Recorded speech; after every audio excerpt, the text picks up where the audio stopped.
My husband Ryan and I live a self-sufficient lifestyle where we raise and produce a large portion of the food that we eat. And while producing it is one thing, knowing how to not only survive but thrive off of it and for months at a time is an art form that most of us weren't taught growing up. So today I'm going to give you an inside look at what works for us. Welcome back. I am so excited to have you today. If you're new here, welcome. My name is Katie from the Homesteading RD, and today I'm hopefully going to answer one of the most common questions that I get asked, and that's how do you go about living off of your food stores? How do you utilize your preserved goods? Just what do you eat on your homestead? And I totally get that. That was one of my roadblocks as well. When I started homesteading, I'm totally self-taught. I didn't grow up eating this way or living this way. So once I got into gardening and preserving my own food, there was kind of this next level that I didn't think through. And it was, how do I use all this stuff? How do I incorporate it into our daily meals? And while I'm constantly evolving my practices and the way I do things, I think I have it down to a pretty good science where I only cook one time a day and I never go to the grocery store.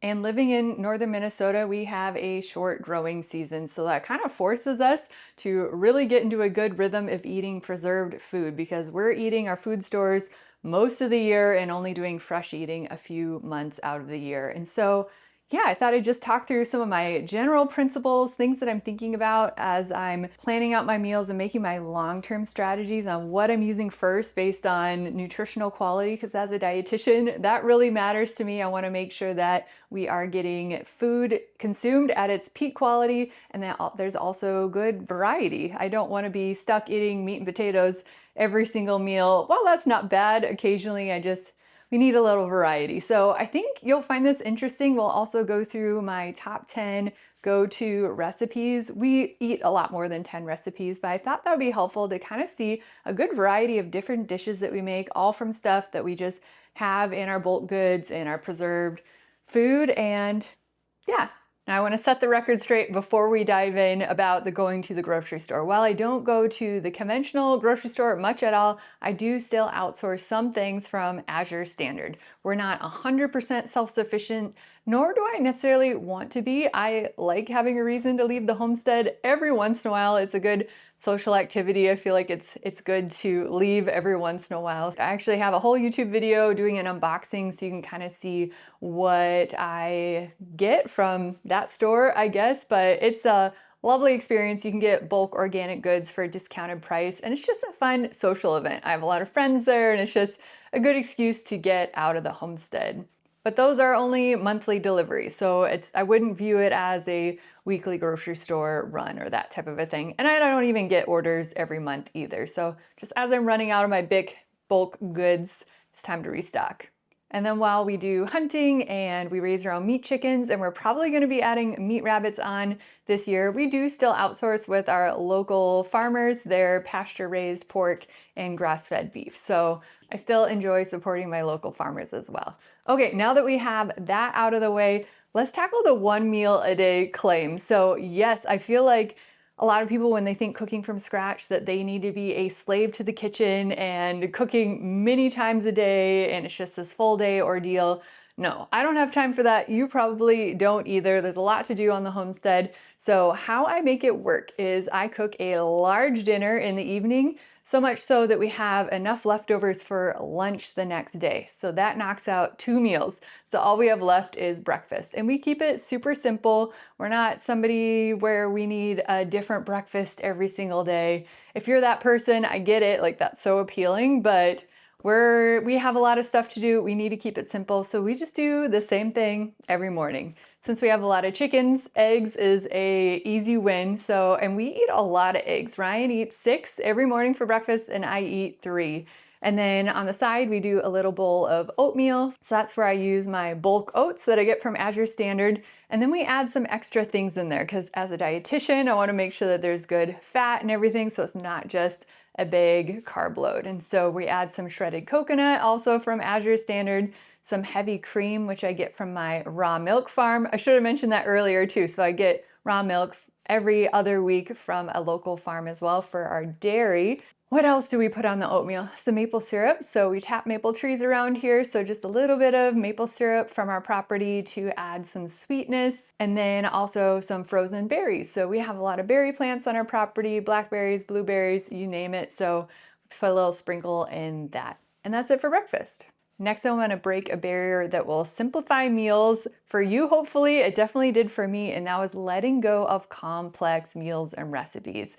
For some reason, for years, I felt like I needed to make these fancy recipes with all these ingredients, and while they were delicious and amazing and we loved them, I've had to let that go, and now I'm really enjoying having that gone. While I will still every once in a while for a occasion, I've really enjoyed leaning into just simple recipes. And to be honest, I think that's how we used to eat, for centuries until recently when we've had all these, cookbooks and every ingredient at our disposal at any time. And yeah, just leaning back into simpler eating is saving me so much time for cooking. And while it can get boring, I think I found a way to switch it up enough. You'll see in my recipes that it's fine and it works for us. And so I think there's nothing wrong with a simple meal of just a meat, a starch, and a vegetable. It's delicious, it's nourishing, it doesn't take a lot of time, and you don't have to dig up recipes, and it works. So I would say that the next cornerstone that I had to learn and kind of get used to in order to cook from scratch and eat from our food stores is meal planning. That one is absolutely essential because a lot of these recipes that I'm going to be going through, you can't just make on a whim. You kind of have to know they're coming and prepare for them a day in advance. For example, tomorrow we're making chili, and so this morning I grabbed 2 packages of ground venison to thaw out so that it's ready to cook tomorrow. Also tonight I will need to soak my dried beans so that those are ready to go for the chili.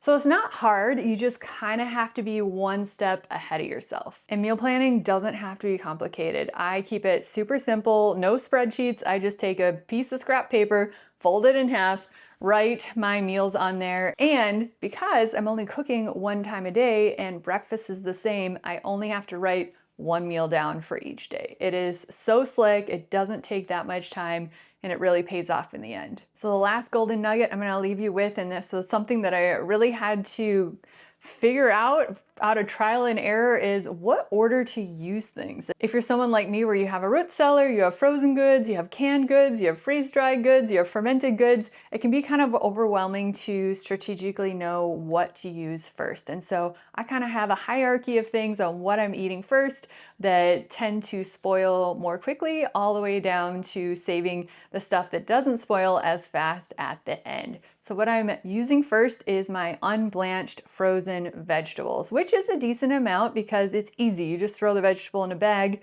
I vacuum seal it, it goes in the freezer. So when I have a really busy week, that's what I'm doing. So that's what we're eating through first. That's what I ate last night. We had some unblanched broccoli, and then I move on to the blanched vegetables and also things in the root cellar. So things like carrots, those are actually in my fridge. Same with rutabagas, turnips. What else is in there? Apples, and then potatoes. Those tend to go soft first for me. So eating through the potatoes, ate those last night. And then pumpkins are in there as well. I do need to start eating up our last couple before they go bad. And then things like butternut squash and onions and garlic, those last such a long time. I would say 9 to 10 months. So those are kind of toward the end where, I'm still eating them. If a recipe calls for onions, I will use them. It's not like I'm not touching them at all, but I guess the kind of urgency to use them isn't there until the end.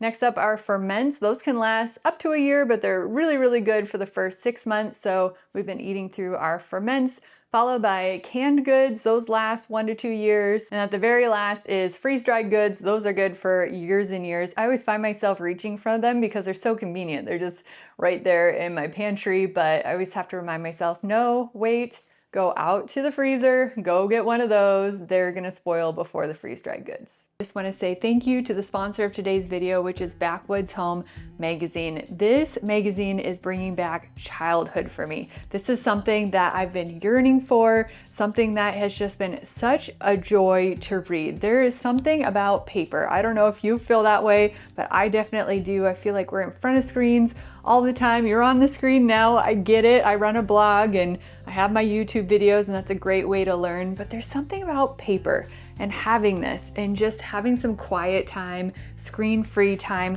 to learn. This is packed full of all sorts of self-sufficiency strategies. So there's a lot of DIY projects in here, like building feeding towers or wind blocks for cattle. There's recipes in here, rabbit hunting, which I'm very interested in learning more about, and then winter canning and how to plan your garden. And the best thing about this magazine, and I think this is why I got out of reading a lot of magazines, is there's 80% less ads in here. And the few ads that are in here are things that I'm interested in. They're things like wood boilers and seeds and that kind of a thing. So this is just such wholesome reading for the whole family. And the great thing is, this is paper. This is forever. This is never going to go away. You're not going to lose it in the internet somewhere. You're definitely going to want to check this out. I have a whole landing page giving you more information about this magazine. Just click my link below, and with that link, you're going to get 50% off a subscription, which is a screaming deal. They also have a sister magazine called Self-Reliance you can add on as well if you really want to go for it and just get a wealth of information. Thanks again to Backwoods Home. Now let's chat recipes. Recipe number 1 is something that we make probably almost every week. This is our tried and true, something that I've perfected years ago, and that is rooster soup. If you have a lot of chickens and you hatch your own chicks, you're gonna end up with a lot of roosters, and you only wanna keep 1 rooster for every 12 hens. So that means you fill up your freezer quickly. And I think there's a misconception that roosters are stinky and not good eating. Couldn't be further from the truth, as long as you butcher them pretty early on. I would say that we process ours at that kind of older teenage phase, so they're not full grown or anything. So they're a little smaller, which means they make amazing soup. So my process is super simple, and we can adapt it to a lot of different recipes, however I want to spin it that week. And I actually have my recipe on my website. I'll make sure to link it below if you want kind of a printed version of this recipe. So all I do is throw that rooster in a crock pot, fill it about halfway with water, put it on low for 8 hours. After 8 hours, I shred the chicken, and then I'm ready to go for however way I want to make that into a dish. So I can turn that into chicken wild rice soup. So I just dump some wild rice in there and then put it on high for 2 more hours, and it's ready to go. And then I'll stir fry up some carrots out of the fridge, chop up some onion that I have hung up in cold storage. What else do I add? A bunch of dried herbs. I love fresh, you know, that's always better, but this time of year it's dried herbs. I'll add a little heavy cream, some garlic, and that's it for some wild rice soup, which is a Minnesota classic around here. Another way to spin it is like a chicken tortilla soup. So I have frozen peppers I can throw in there. I also have some frozen corn or freeze-dried corn. I'll do the frozen corn first, and usually I'll soak some black beans ahead of time and then cook them and add those in. And then there's another kind of Italian version I'll do. So if I have lemons on hand, I'll kind of grate some lemon in there. I'll throw in some quinoa usually and let that cook at the end. Some white beans and kale. What else goes in there? That's most of it, and it is just so good. And you can spin it any way you want. So if you have a favorite chicken soup, you just start with the base where you end up basically with broth and shredded chicken, and you can elevate it in any direction. Recipe number 2 we're actually making tonight, and that is chili. So I used to make it with beef, but now that we hunt, I have lots of venison. So ground venison is a great substitute. It tastes great. I feel like a lot of people think that venison is gamey, and it doesn't have to be. It can be, but as long as the animal, it's a good shot and they go down quickly and they're not running, sending adrenaline throughout their body for hours.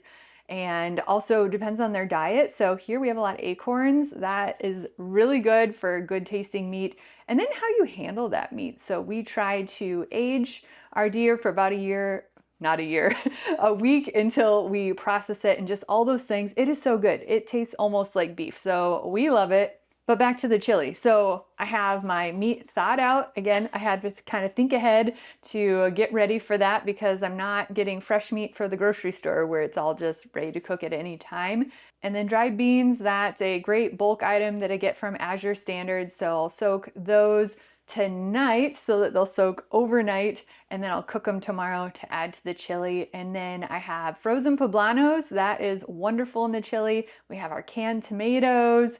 And then it's just spices and bone broth. So all of those things I already have on hand, just throw it together. Number 3, we have taken a little bit of a break from because we've been short on eggs. It's just the nature of winter. Chickens don't lay as much, but they're starting to pick back up. So I think I'm gonna make one this weekend and I can't wait, and that is a quiche. That is our tried and true, and I love it because I can just transform that into whatever vegetable I have based on the season. And I actually do have my recipe on my website for my quiche, so I'll make sure to link that in the description so you can get the true recipe if you'd like. But it's so easy. The crust, I do a gluten-free crust with shredded hash browns. And so those I still buy from Azure Standard. That is something that I'm hoping to make myself this year, because if you watched my seed video a couple videos ago, I'm finally gonna grow my own russet potatoes. I don't know why I've waited so long to do that, but we're finally gonna grow russet potatoes. I think it'll be really easy to shred and freeze that.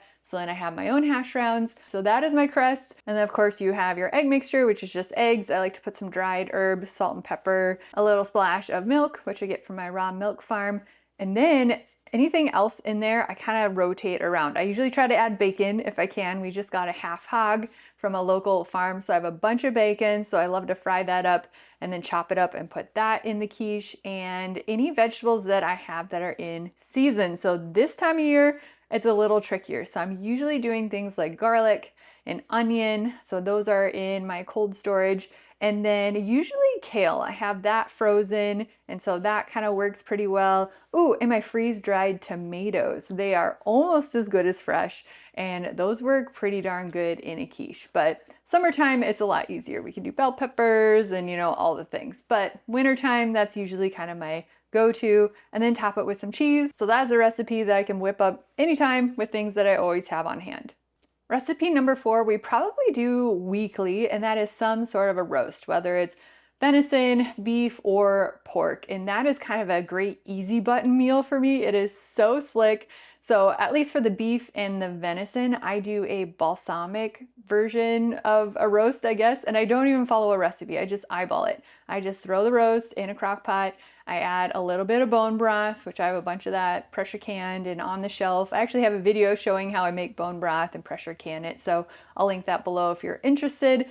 And then I add a little bit of balsamic vinegar, some gluten-free soy sauce, and some onion, and what else do I add in there? Some dried sage, some dried parsley, salt and pepper, and that's it. And I just let it go on low for 8 hours, and it's so good. It just is so delicious and easy. And then as a side, we usually do a baked potato or a baked butternut squash. Now the butternut squash is something that I've definitely evolved recently. I used to always peel it and cube it and roast it, and you have to stir it every 10 minutes or whatever.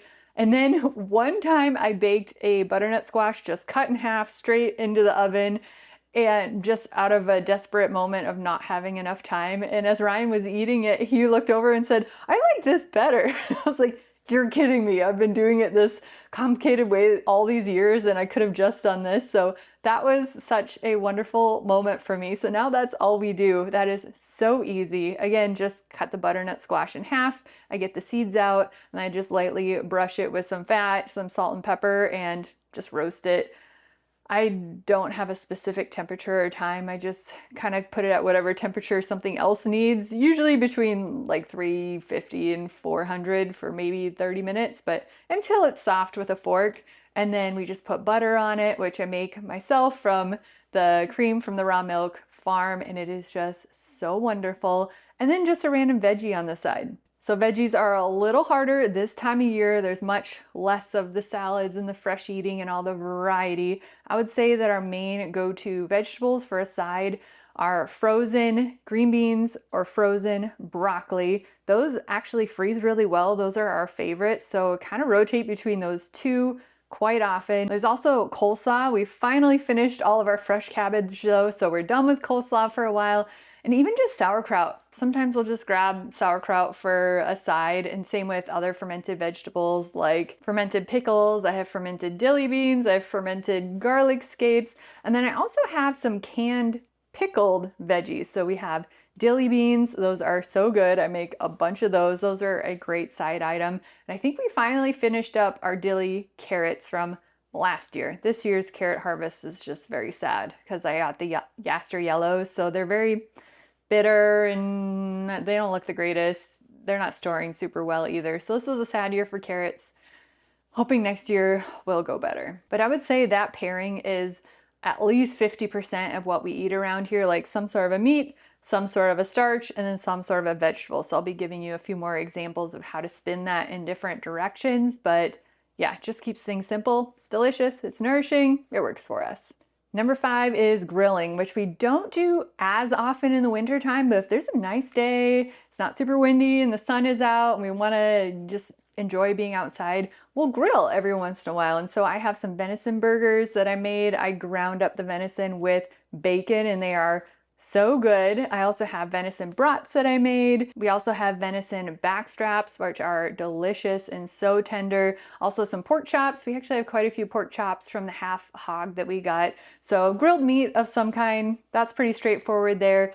Now in the summer, we usually grill a bunch of veggies too, and that's wonderful. But this time of year, the only thing that I have that's grill worthy are onions. And those, we love grilled onions, so I'll usually throw some of those on there.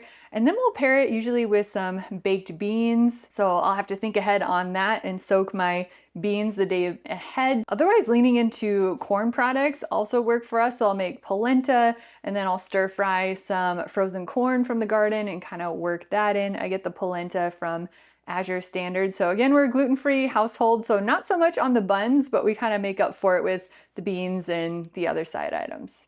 And you can't forget pickles when you're grilling burgers. So I have a bunch of fridge pickles. Those are kind of my favorite way. I've given up on canned pickles. They just never turn out how I want them to. So either fermented pickles or fridge or quick pickles. Those are kind of our go-tos and they last for a long time. So I eat those for a snack often actually. I'll just grab the jar and start enjoying those. Item number 6 is something that I started last year. So this is a pretty new-ish recipe for us, but it's just such a great, nourishing meal in the wintertime that we really enjoy, especially now that I finally, I won't say mastered, but successfully made a gluten-free bread out of one ingredient. And I know you guys are going to ask for a video and I want to make a video on how to bake one ingredient gluten-free bread, but I've only made one loaf. So I don't think I'm quite ready to teach on it yet, but it turned out really good. And so that leads me into item number 6, which is grilled cheese and tomato soup. If you were like me and you froze a lot of whole tomatoes because you were just like busy in food preservation season and didn't have time to can everything, this is the recipe for you. So all I do is grab one of my big Ziploc bags full of frozen tomatoes, let it fully thaw out, which takes about a day. You really have to think through and do it ahead of time. And then I start the pan with some butter and garlic and some onion, kind of caramelize it. And then I just add the whole tomatoes in, skins, seeds, all of it. It doesn't matter, it blends up just fine. And then I just cook it down. I think I add some dried basil and that's about it. Just cook it down for a long time and then I blitz it with my immersion blender and then add a little heavy cream at the end and it is so wonderful. And then make the grilled cheese. Of course, that is pretty straightforward, but that has just been such a fun treat that we've been enjoying lately. Number 7 is a little bit less from our homestead and more from our food stores that I get from Azure Standard, but it is kind of an easy button meal for me and something that I feel is important as a dietitian, that's salmon. So not gonna find salmon around here in the lakes of Minnesota, so I get it in bulk by the flat from Azure Standard, and those thaw out fast. If I need a quick meal, I can just grab those and put it in a sink full of warm water, and they're thawed out within, 10 minutes. And then I make some rice. Again, we get that in bulk from Azure Standard. And how I like to cook it is I just throw it in the skillet on a pretty low temperature and I add some gluten-free soy sauce on top, some powdered ginger because I don't really have fresh all that often. That is the downside. That's probably the biggest thing I miss about going to the grocery store is fresh ginger. Maybe I could learn how to grow it indoors. I don't think I could grow it outdoors around here, but Anyways, so put some powdered ginger on top. What else? Some sesame seeds sometimes, and I just let that go. And then for rice, I usually cook that in a jar of our bone broth, or if I'm really feeling spicy, I will open up a can of coconut milk for some coconut rice. That's really good.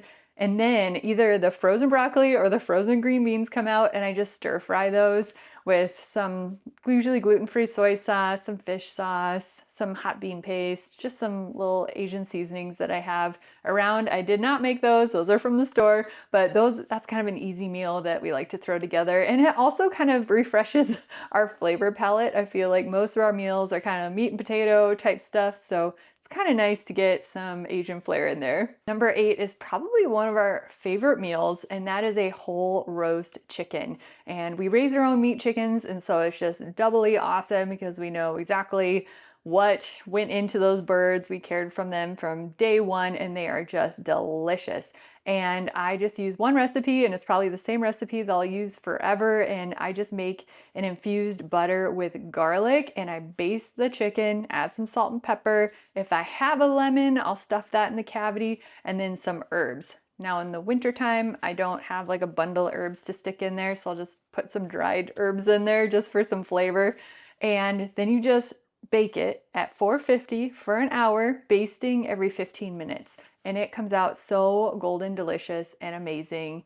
That is our go-to. Love that meal. And then again, just following suit, we usually do some baked potatoes or a baked butternut squash, and then some sort of a vegetable. Again, the broccoli, the green beans, maybe some dilly beans, or maybe roast some carrots. I usually do roasted carrots with that. Those I store in my refrigerator. So that is just so good. We haven't cooked that in a while. Maybe we'll do that this weekend. Recipe number 9 is lasagna, and that is great if I need a lot of food to last for a long time. Like if I know that we're going to be busy on a project and I'm not going to have a lot of time cooking, both of us can eat off of that for days. Now the lasagna noodles I don't make from scratch because we're gluten-free. It's just like maybe I could figure it out someday, but it's just not easy. It's so not easy. Sourdough, like with wheat flour, is so wonderful to work with. I used to be the sourdough queen until I figured out that sourdough is not my friend, and I just miss it so much. It's much more versatile. So anyways, I buy my gluten-free noodles in bulk from Azure Standard,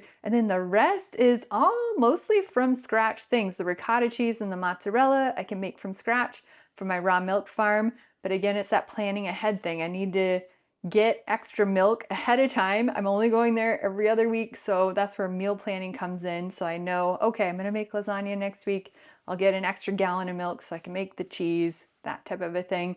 And then the pasta sauce, I already made, canned a bunch of that this fall. And then I like to add our venison in there, the Italian sausage we got from our half hog. Now veggies. Typically I love zucchini and mushrooms in there, but I don't have those as much right now. I have some dried mushrooms, but they are chicken of the woods, and I don't know if that would be good in lasagna. So I typically just do garlic, onion, and frozen kale. That kind of works pretty good for the veggie. I think that's everything for lasagna. So typically have everything on hand minus the milk. I need to just plan around that to make the ricotta and the mozzarella when I want to make one. And last but not least is a Minnesota classic called a hot dish. For the rest of you, you probably call it a casserole. And my recipe is pretty simple. It's not a super exciting one, but it gets the job done. It's all stuff that we usually always have on hand, so you can whip it up anytime. It produces a decent amount of food so we can eat off of it for a while, but essentially all it is diced up or chopped up chicken, which of course we have from our own chickens. Broccoli, I usually use frozen first. Once I run out of that, I'll get into my freeze-dried broccoli. The rice and the orzo, I get gluten-free orzo. I get those in bulk, so I always have that on hand, and some shredded cheese from Azure. I think there's some bone broth in there, some dried herbs, and that's essentially it. It's pretty simple, easy to make. We'll whip it up usually once a month, something like that. I do have the online recipe if you're interested. I'll plug that in the description. So I hope that helped demystify the whole concept of, eating from your food stores, what you eat, especially not going to the grocery store hardly at all. And we have the added challenge of we don't have fresh food for many, many, many months out of the year, just a few months in the summertime. And as you can see, you can still get some variety, some different types of dishes. It doesn't have to just be soup or just meat and potatoes. You can kind of take a spin on it. And I've gotten to the point now where I can look at most any recipe and kind of just adapt it to what I have. And as long as you have your staple things, you can make it work. So to jump from that, please let me know if this was helpful or not, or if you can think of other ways that I can help kind of expand this side of the homestead, whether that's cooking videos or like a day in the life, if you want to kind of see what a whole day looks like eating wise or what we're doing around here.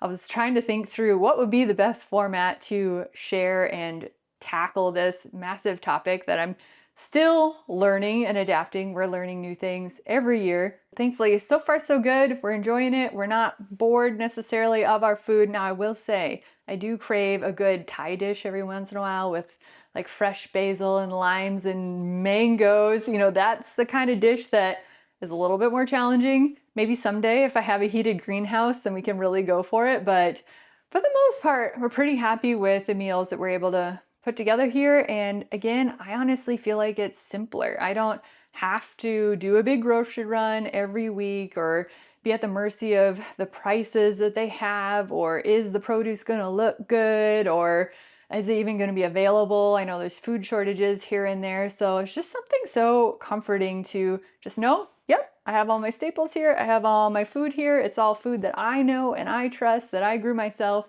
or I specifically selected it in a mindful way from a company or local farm that I trust. It's wonderful. I wouldn't do it any other way. So again, thank you so much for being here. I really appreciate you guys. Please leave a comment if you will. I love hearing from you guys. It makes my day.